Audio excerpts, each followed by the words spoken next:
आपल्या DPP सेशनचा 4th day आहे. तर चला आज आपण आपले इंटरेस्टिंग क्वेश्चन्सला सॉल्व्ह करण्याचा प्रयत्न करूया.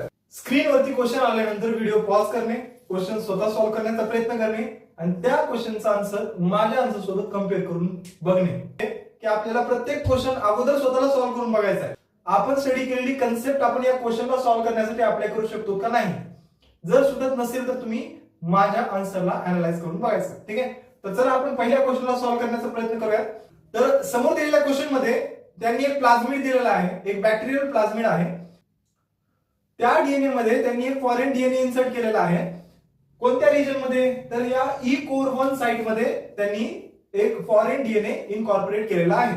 आता तो प्लाझ्मिड रिकॉम्बिनंट झालाय का हे कसं आपण आयसोलेट करायचं, अशी कोणती स्ट्रॅटेजी आपण वापरायची ज्याने आपल्याला समजेल की हा प्लाझ्मिड प्रॉपरली रिकॉम्बिनंट झालेला आहे आणि रिकॉम्बिनेशन कॅरेक्टर्स तो शो करत आहे.